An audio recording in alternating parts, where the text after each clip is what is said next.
The sun had not yet risen when Cole felt the shift in the air, a hush so complete it pressed against his chest. He rose from bed and crossed to the window, pulling the curtain back with calloused fingers. The land beyond lay still, wrapped in an eerie quiet. No bird call, no wind. Just the waiting kind of silence that comes before something breaks. Tali stood in the field already, silhouetted against the pale horizon, her dark braid trailing down her back like a ribbon of ink. She didn't turn when he stepped outside. "Something's wrong," she said, voice low. Cole scanned the tree line. Nothing moved. "Storm again?" She shook her head. "Not weather. Men." Cole's hand found the rifle by instinct. "You feel it too?" Tali nodded. By midday, trouble arrived, on horseback and without mercy. 6 riders thundered down from the ridge, dust blooming behind them like smoke. They weren't lawmen, and they weren't strangers. At the head rode Walt Diggs, his face split with the kind of grin that didn't reach his eyes. He reined in hard at the gate, lifted a hand, and the others slowed behind him, rifles strapped across their saddles, revolvers gleaming. All local. Boys Cole recognized a few. Ranch hands, failed prospectors, men with too many grudges and too little purpose. Cole stepped forward alone, rifle cradled loose, but ready. "Walt," he said, voice calm. "Turn back." Walt smiled wider. "Afraid not. You've gone soft, Cole? Letting that woman and her sick brat stay here? Ain't right, and it damn sure ain't safe." Cole's jaw tensed. "They're healthy now." "She says they're healthy. But folks in town are nervous. Say they saw smoke, thought you were burning bodies. You know that's a lie. Don't matter what I know, what matters is they're scared. And scared folks need someone to blame."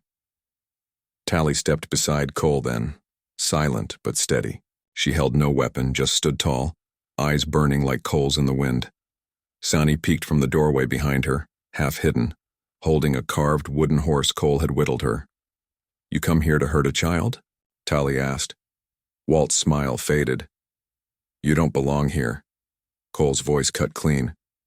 "They belong more than you do." A beat passed. Then Walt's hand went for his rifle. Cole moved first. The crack of his shot tore through the still air. Walt's shoulder jerked back and he tumbled from the saddle with a cry, rifle falling useless beside him. The other men panicked. Some grabbed for their guns, others for the reins. Tali didn't flinch. She grabbed Cole's spare from the porch and tossed it to him. "Inside!" he barked to her. "Take Sonny!" She hesitated only a second before scooping her daughter into her arms and vanishing through the door. Gunfire erupted. The world narrowed to fire and splinters and smoke. Cole moved like he was born for it, ducking low, returning fire, aiming clean.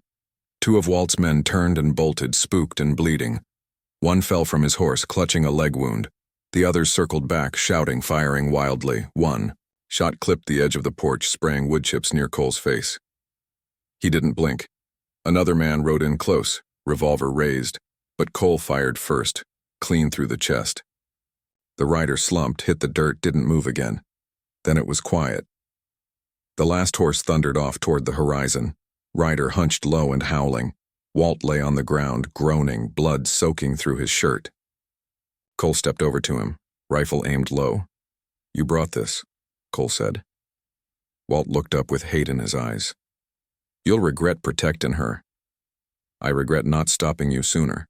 Tali appeared in the doorway, Sonny clinging to her leg. Her eyes swept over the scene, Walt writhing, the dead in the dust, Cole standing over it all like judgment given flesh. Sonny whimpered, and Tali knelt to hush her, brushing hair from the girl's face. "It's over," she whispered, though she wasn't sure yet if it was true. Cole turned to her. "He won't be back." "You should finish it," she said quietly. Cole looked down at Walt. The man's eyes widened in understanding. "I'm not a killer," Cole said. "Neither am I," Tali replied. "But I've learned the world don't care what we are unless we show it teeth." He didn't shoot Walt, but he tied him, dragged him into a cart, and rode him to the sheriff's office in town with the rifle pressed to his back the entire way. He said nothing on the ride. just stared ahead, eyes hard. The sheriff took one look at Walt, the bruises, the bullet wound, and the bloody trail Cole had left behind, and nodded. He'll rot a while. Cole returned to the ranch by nightfall, exhausted but still standing. Tally met him at the gate, her face unreadable. "You didn't kill him," she said. "No." She nodded. "That's good." Cole glanced past her, toward the house where Sani watched from the window. "She all right?" "She's asleep now. But she asked if you were coming back." He blinked, surprised by the lump rising in his throat. "And what did you tell her?" Tally stepped closer, her voice softer than it had ever been. "I said I hoped so." The fire between them had no sudden start. It had burned quiet, slow, growing in the spaces between every look. Every shared task, every moment survived. Now it glowed steady. Cole took her hand, rough fingers closing around hers. "I meant what I said. About staying. About marrying." She didn't pull away. "I ain't used to being wanted," she said, voice almost breaking. "You're not wanted here," Cole said. "You're needed." She looked at him then, really looked, and something cracked inside her. Not pain, not fear, but the shell of loneliness that had kept her breathing when the world turned cold. "I'll say yes," she whispered, "but not because I owe you. I'll say yes because you saw me before I saw myself again." "Then say it," he said, chest tight. She smiled, a real one, wide and tired and full of light. Yes, they didn't kiss, not yet, but the space between them didn't exist anymore. In the weeks that followed, the land softened. Spring came in wild green. Sani laughed more often. She followed Cole around like a shadow, asking questions, learning to feed calves and fix hinges. The people in town whispered, but none came to challenge him. And when the preacher rode out one bright morning to perform the vows on the porch beneath the wind chimes, not a soul dared interfere. Tally wore no white dress, just her best skirt, a ribbon in her braid, and a fierceness in her eyes.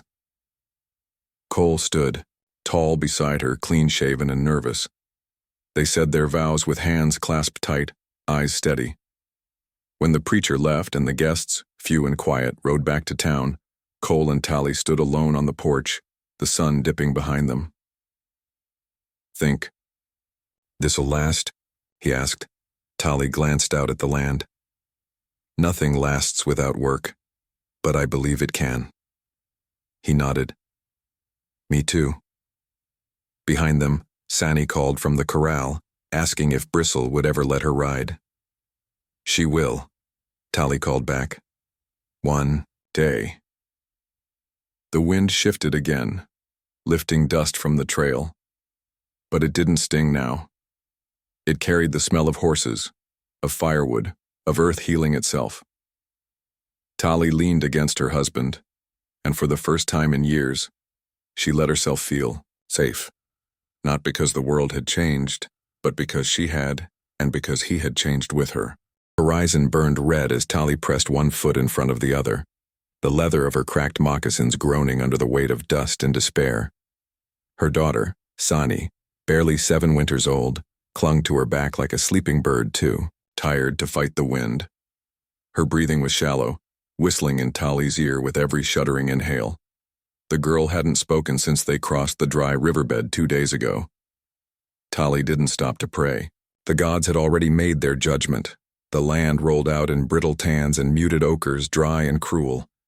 Mesquite thorns snagged at the hem of her tattered dress. The sun wasn't merciful. It beat down without pause, and Tally's eyes stung, with sweat and the grit carried on every gust of desert wind. Her lips were cracked, her tongue thick, but she did not pause. There was no going back, only forward, toward an unknown ranch she'd heard about from a trader with shifting eyes and a mouthful of rumors. "You don't want to go near them hills," he'd said. "Some white man's got to spread out. There. Mad in the head maybe, but he don't turn folks away." That had been enough. Back when the sickness first came, she thought it would pass like a shadow.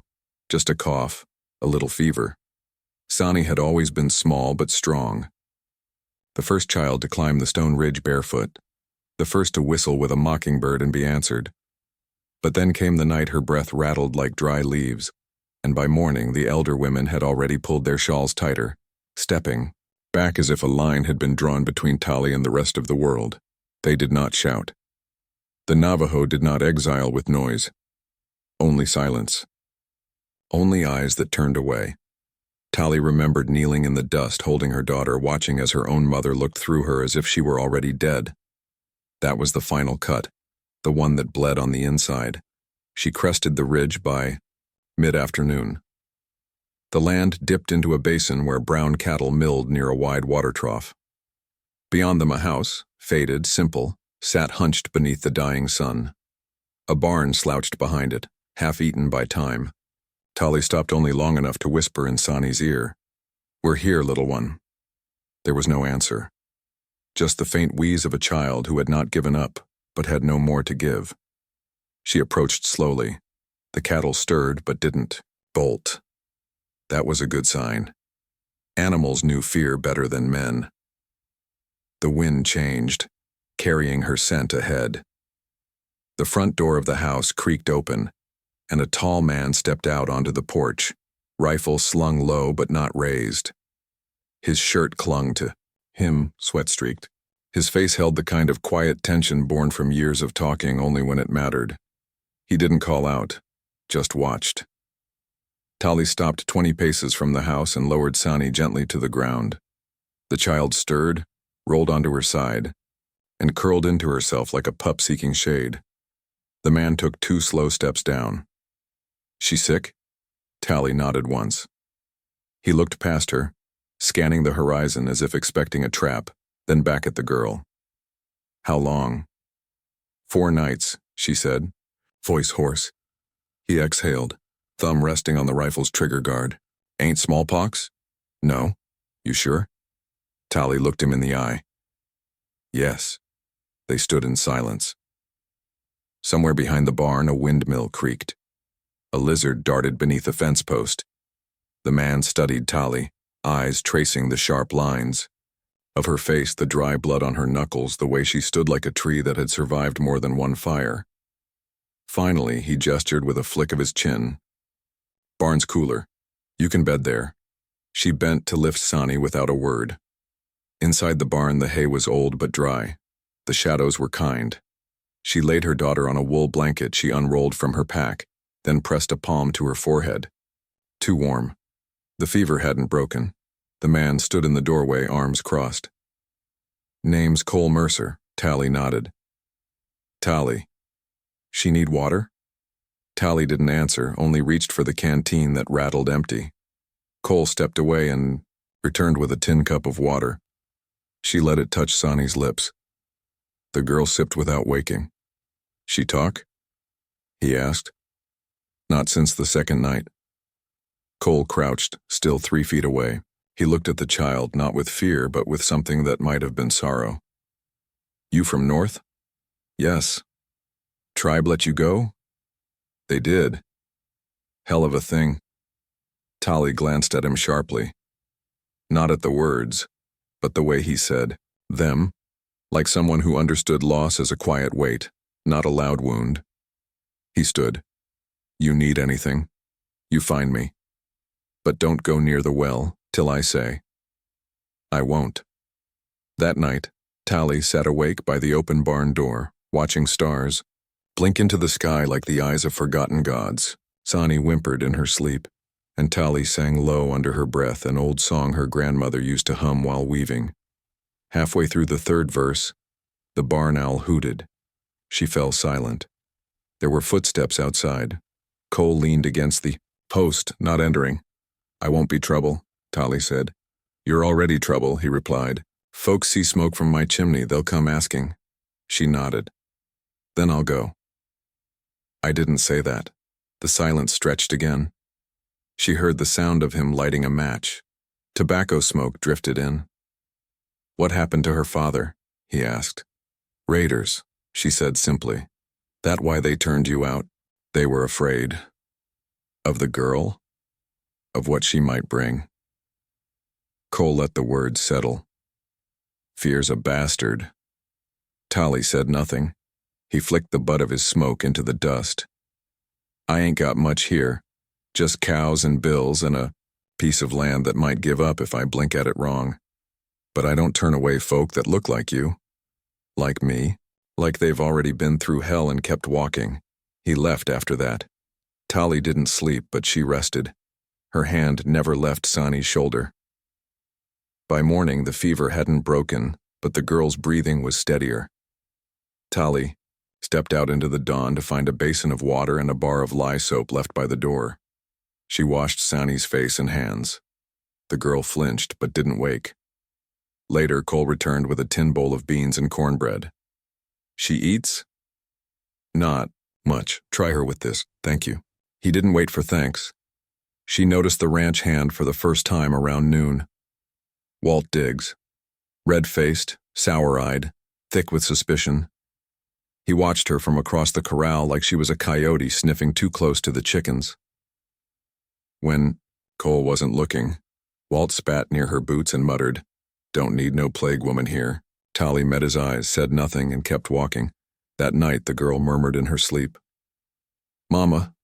It was a whisper, but it split Tali open like a blade. She leaned in. "I'm here." Sani didn't respond, but her fingers curled around her mother's hand.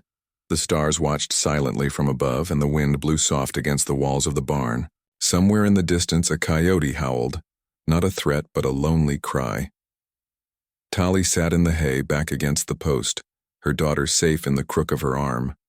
She closed her eyes for the first time in days, and far off, beyond the hills, clouds gathered, pregnant with storm. Cole sat on the porch steps, sharpening a dull knife against a whetstone as the morning sun peeled slowly across the ranch. The scrape of steel was a rhythm he understood, clean and methodical.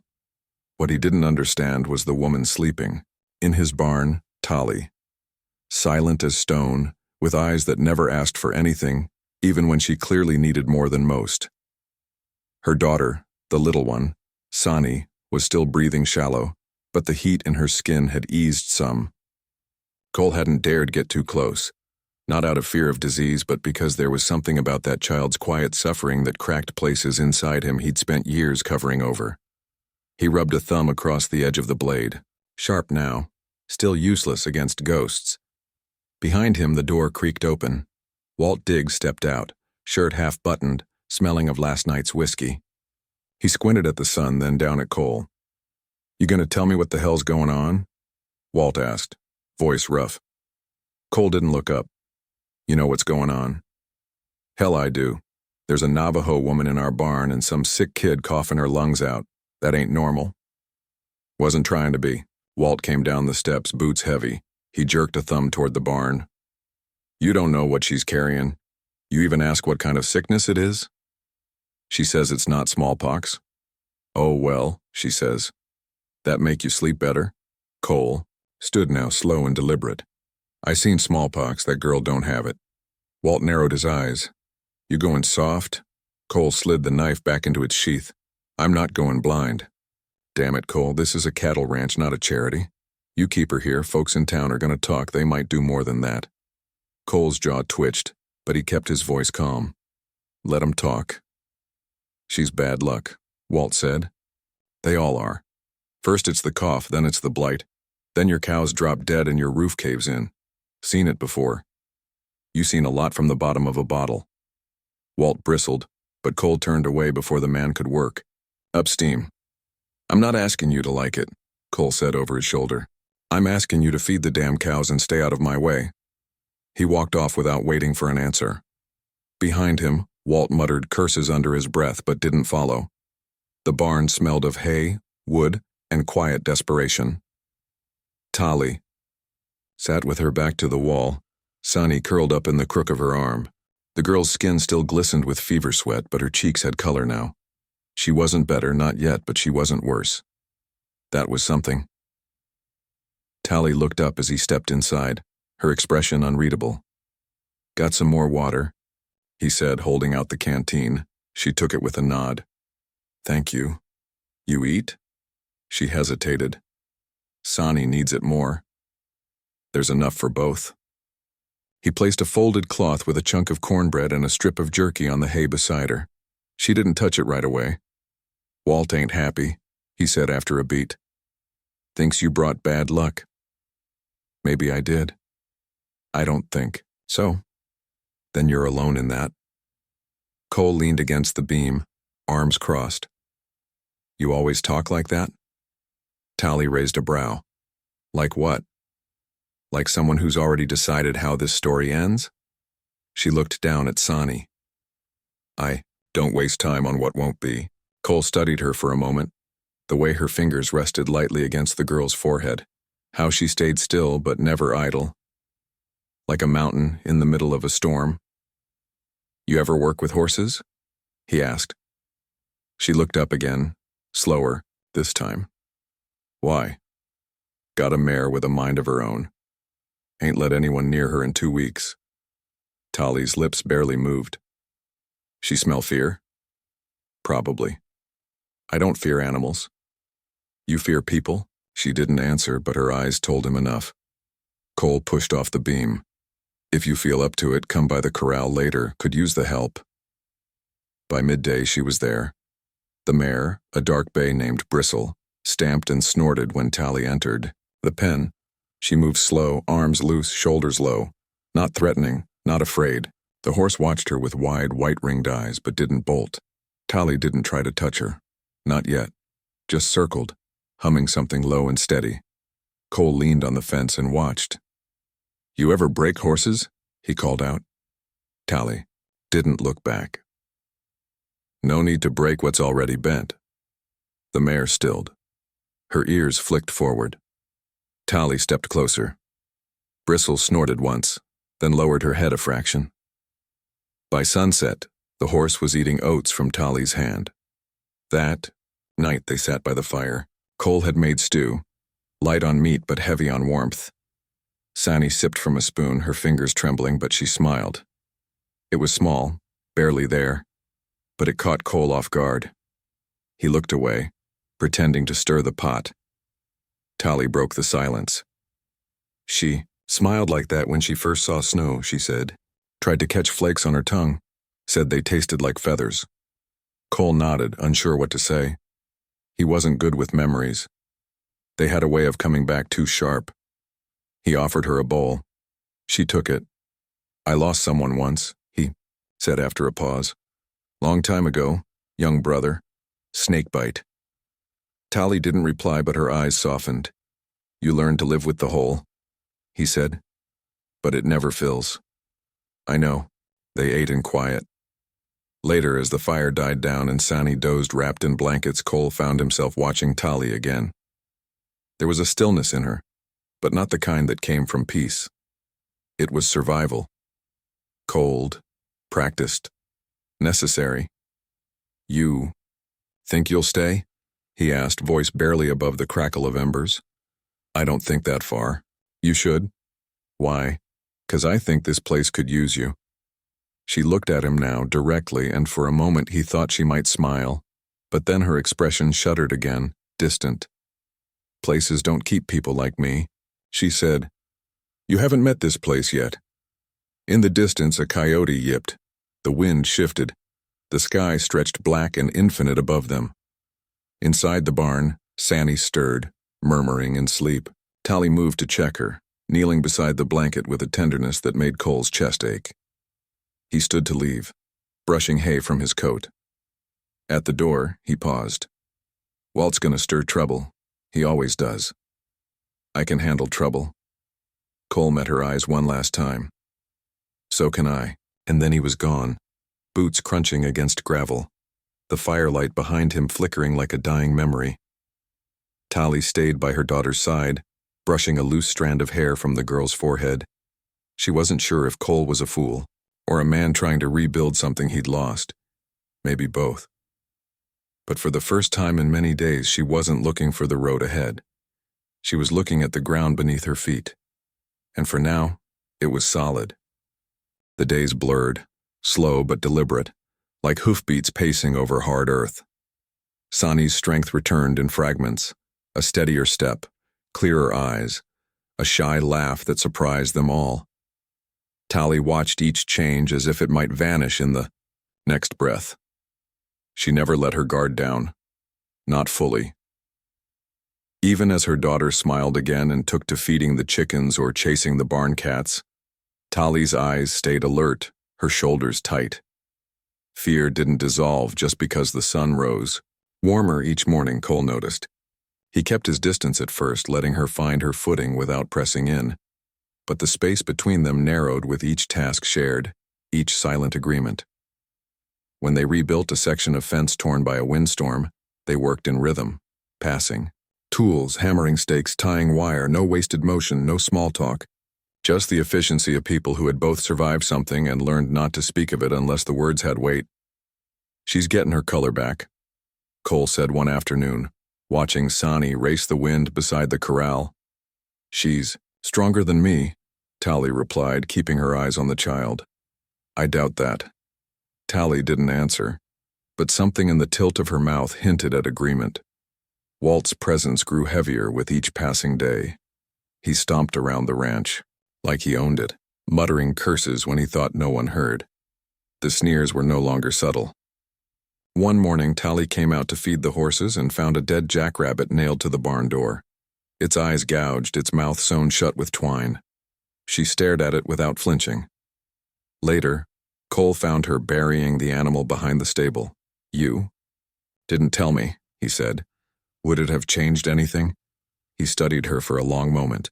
"No, but it might have let me fix it sooner." "Some things don't need fixing, just burying." Cole shook his head. "He's poison, that man." "Then why do you keep him here?" Cole wiped sweat from his brow. "Because Walt knows this land. Been here longer than I have. I used to think that counted for something." "And now?" He looked toward the hills. "Now I'm not so sure."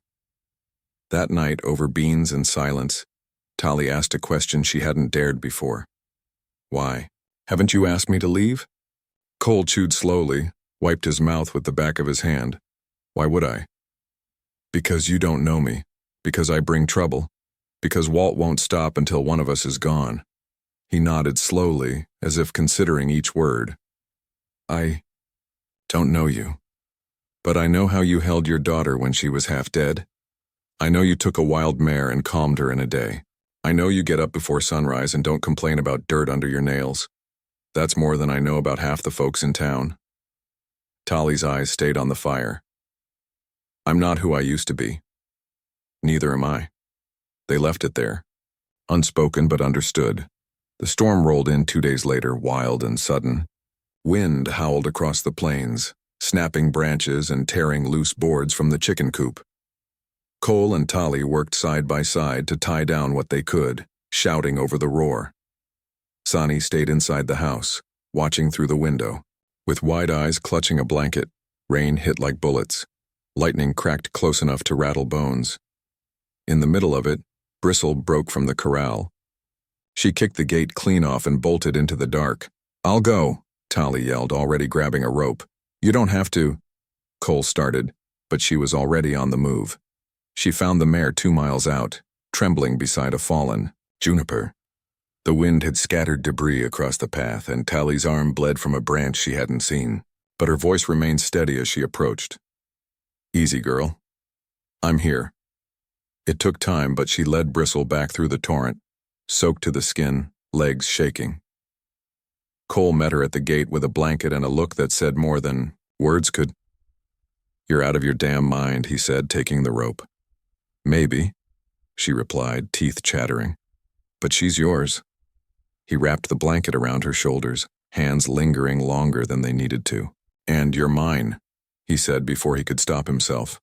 Tali froze. Cole stepped back, blinking like he wasn't sure what just left his mouth. "I mean, I didn't." She raised a hand, stopping the apology. Her expression wasn't anger or shock. It was fear, but not of him. Of hope. They didn't speak of it again, but the space between them changed. Not closer, not yet, but no longer distant. Walt made his move the next morning. Cole was out checking the southern fence line. Tali was alone, brushing Sani's hair on the porch when Walt rode up, spitting dust and bitterness. "Pack your things," he barked, dismounting. "You're done here." Tali stood slowly. Cole said, "Cole ain't here, and you damn well know he don't run this place without my say. You don't scare me." He stepped forward. "You should be scared. You and that little plague rat. You think this ends pretty? You think he's gonna marry you, make you queen of the Dust Bowl? You're a burden. A story no one wants to hear." Sani stepped behind her mother, eyes wide. Tali didn't move. "Leave." "Or what?" Walt grinned. "You gonna stab me with a broomstick?" She stared at him, and for the first time he hesitated. There was steel in her posture. She was not afraid, not anymore. He reached for her arm, too fast, too hard, and then Cole was there. The sound of his boot hit the porch like thunder. Walt turned just in time to take a punch to the jaw that sent him sprawling. "Touch her again," Cole growled, "and you'll be buried where the cows won't find you." Walt spat blood. "You'll regret this." "I already do." Walt climbed onto his horse, face twisted in rage. He spat in the dirt and rode off. Tali didn't speak. Cole turned to her, breathing hard. "You all right?" She nodded. "He won't stop. He doesn't have to. He's finished here. You'll lose help. I'd rather lose help than my soul." She looked at him long, steady. "You meant it?" "What I said?" "Yes." He nodded once. "I did." A long silence passed. Then she said, "Ask me? Ask you what?" "You know?" He swallowed. "Will you marry me?" Her answer came with no hesitation. "Not yet." He blinked. "But maybe," she added, "if you keep fixing fences and cooking those beans." Cole chuckled, relief washing over him like rain. That night, Tali sat with Sani, curled against her. She watched the stars blink awake, felt the warmth of the fire, and let herself imagine, just briefly, that the story she was in might still be worth finishing. Behind her, Cole worked on the porch steps, whistling low and aimless. The wind had changed. It no longer smelled like endings. It smelled like something beginning.